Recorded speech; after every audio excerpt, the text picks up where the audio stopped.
Hi friends, आज हमको मैं जो बोर्डो पेस्ट है, बोर्डो पेस्ट किस प्रकार इस्तेमाल किया जाता है, किस प्रकार तैयार किया जाता है, इसकी जानकारी देना चाहूँगा। तो दोस्तों, अभी फ़िलहाल में मैं कोई भी मटेरियल आपको बताना नहीं चाहूँगा। उसका एक सेपरेट वीडियो ऑलरेडी मेरा डला हुआ है, मेरे वीडियो प्लेलिस्ट में देख लीजिएगा।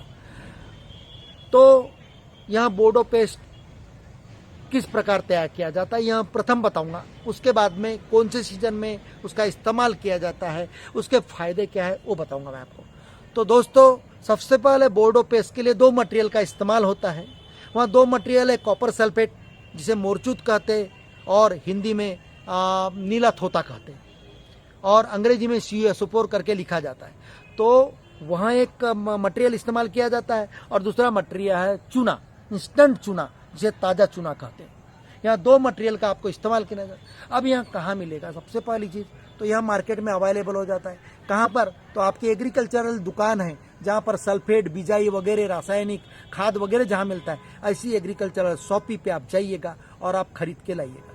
तो दोस्तों, बोर्डो पेस्ट के माफिक का होता है। जैसे जिस प्रकार अपन दतून करते हैं और पेस्ट विविध प्रकार के मार्केट में मुँह धोने के पेस्ट है, उस प्रकार का यहाँ पेस्ट गाढ़ा तैयार किया जाता है। ये पानी के माफिक नहीं।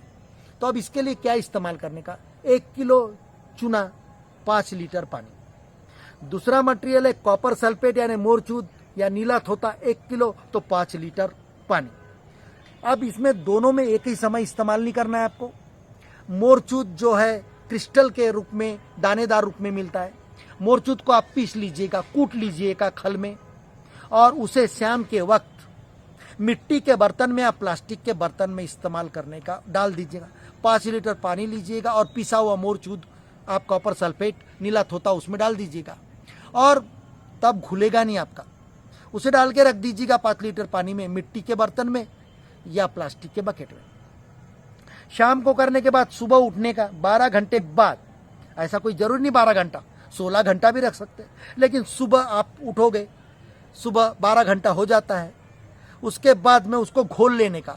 इसको घोलने के लिए लकड़ी का इस्तेमाल कर, बाम्बू की लकड़ी या प्लास्टिक की रॉड, उससे अच्छे तरीके से घोल लेने का ताकि वहाँ पर एक भी कंकड़, इसका एक भी क्रिस्टल ना बचे।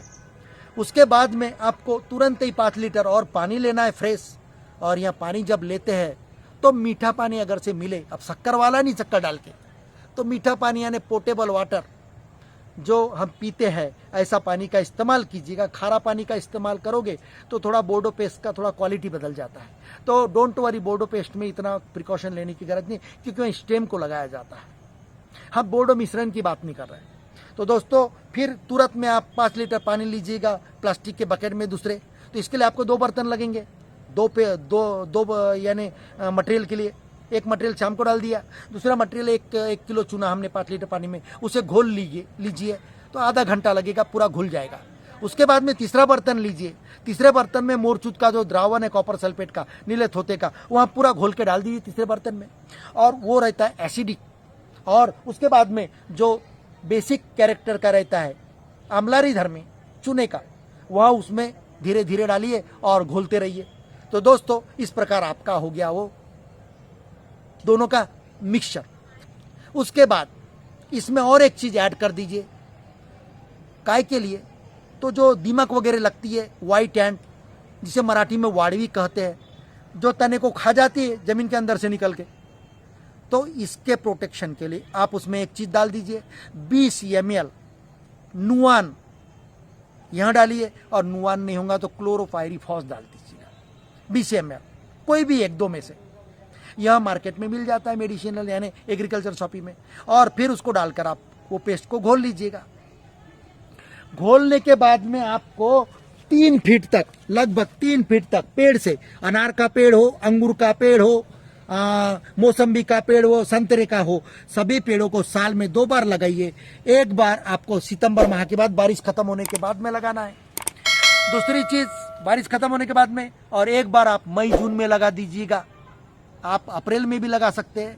तो आपको पोतना है नीचे से, ब्रश से, जो दीवार पोतने का ब्रश आता है उससे आपको पूरा पोतना है। कहाँ तक? जहाँ तक आपकी ब्रांच नहीं है। इवन कहीं आपको ब्रांच में अगर से कोई ऐसा देखिएगा, यहाँ पर ये आप ढीग निकल रहा है या गोंद निकल रहा है, देखिएगा यहाँ, या कलम की थी गोंद निकल रहा है। ऐसा कोई ब्रांच में अगर से ऊपर में ब्रांचेस में भी ऐसा गोंद निकल रहा है, वहां भी आपको यहाँ लगाना है। लेकिन अगर नहीं होगा ब्रांचेस को तो ब्रांचेस को ना लगाइएगा, क्योंकि वेस्टेज मत करिएगा, आपकी जहां तक ब्रांच है वहां तक लगाइएगा।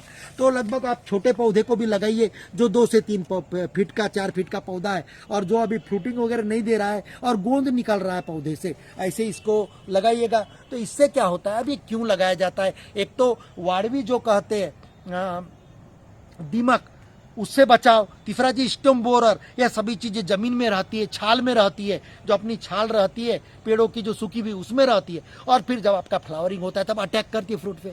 इससे बचाव के लिए 2 सीजन मैंने बता चुका हूँ लगाने का इसका बोर्डो पेस्ट का। तो यहाँ आपकी जो स्टेम बोरर है, जो स्टेम में घुस जाते हैं, यही जहाँ से डिंक वगैरह निकलता है, गोंद निकलता है, वहाँ से एंट्री मार देता है, या कहीं पेड़ में क्रैक रही वहाँ से घुस जाता है स्टेम बोरर या कीटक वगैरह। तो इस प्रकार इंसेक्ट से बचाव, और फंगस जिसे फफूंद कहते हैं, बुरसी कहते हैं मराठी में जिसे, बुरसी नाशक। अब दोस्तों ये हो गई साल में 2 वक्त की बात। लेकिन अब एक चीज बताना चाहता हूं कि कभी कभी क्या होता है, ट्रेनिंग और प्रूनिंग करने का समय विविध फसलों का विविध होता है। फॉर एग्जाम्पल अभी मैं अपने अंकल के बाग में जो गया था, जाम के बाग में, और आपको मैंने वीडियो अपलोड किया है मेरे यूट्यूब चैनल पे, और जाम का तो गावा का जिसे बिही कहते हैं, तो इसके बाग में अभी उन्होंने ट्रेनिंग एंड प्रूनिंग, फ्रूट लेने के बाद में टोटली प्लांट का ट्रेनिंग और प्रूनिंग कर लिया, एनएफ पत्ते नहीं है। और अब जब इस करते हैं तो उसकी ब्रांचेस जो कटी हुई है उस पर अटैक होता है, किसका, इंसेक्ट का और फंगस का। मार्च अप्रैल मई में लगा सकते हैं, और दूसरा सितंबर माह में आपको बोर्डो पेस्ट लगाना है। तो बोर्डो पेस्ट का अब मैं ज़्यादा डिस्क्राइब नहीं करूँगा। तो दोस्तों देखिएगा यहाँ क्रैक देखो, यहाँ इस प्रकार क्रैक वगैरह जो है उनमें अच्छी तरीके से यह बोर्डो पेस्ट लगाना है ब्रश से लेकर। तो इसीलिए कि जो कीटक होते हैं, स्टेम बोरर वगैरह और फंगस वगैरह होते हैं, ऐसे जगह में ज़्यादा छुपी हुई होती है। ये इनके रेस्ट हाउस होते हैं, जहाँ से वहाँ साल भर रहते हैं, एंट्री मारते हैं। तो दोस्तों पौधों को आपको 2 साल का पौधा हो, 3 साल का हो, 4 साल को हो, आपको साल में इसे 2 बार बोर्डो पेस्ट लगाना है, ख्याल में रखिएगा। अभी यहाँ ज़्यादा गाढ़ा हो गया है, कंसिडर करो। इसमें मैं ये जो मिश्रण का पानी था वह डाल रहा हूँ, जो मैं बचा के रखा था। तो इस प्रकार आपको बोर्डो पेस्ट लगाना है, इस प्रकार यहाँ देखिएगा। और इसमें क्लोरोपाइरीफॉस 20 ml मिक्स करने के लिए मैं बताया था, या नुआन, उसको आप सेपरेटली भी लगा सकते हैं, क्योंकि वहाँ दीमक के लिए एंटी दीमक पाउडर लिक्विड है वहाँ, तो ख्याल में रखिएगा। तो ऐसा आपको पुताई करने की है, वो आपका हर पेड़ को आपके स्टेम को करना है ब्रांचेस तक, यानी ब्रांचेस जहाँ तक फूटी रहती है वहाँ तक। तो 2 से 4 फीट तक आप इससे ऐसी पुताई कीजिएगा अभी। और मैं आपको बता चुका हूँ, ऐसे जो डैमेज पार्ट रहते हैं, जहाँ से डिंक वगैरह, ढीक वगैरह, स्टिकी मटेरियल निकलता है पेड़ से, गोंद जिसे कहते हैं, वहीं से प्लांट के अंदर जो स्टेम बोरर व अन्य कीटक जो रहते हैं वहाँ एंट्री करते हैं। तो यहाँ पेस्ट आपको लगाना है इस प्रकार।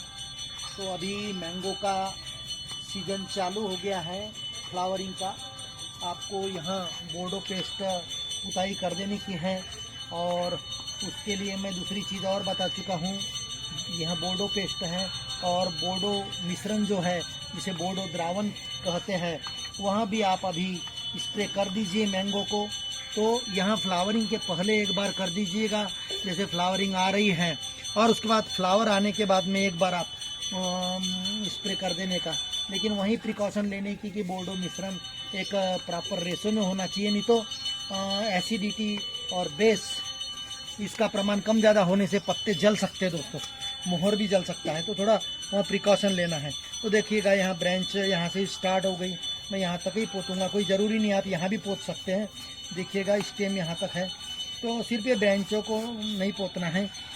तो दोस्तों देखिएगा यहाँ ये ब्रांच में यहाँ पर गोंद निकल रही थी, डिंक कहते हैं जिसे मराठी में, तो यहाँ स्टिकी। तो ऐसे जगह में भी आपको यहाँ देखिएगा, यहाँ देखिएगा यहाँ डिंक छोड़ रहा है।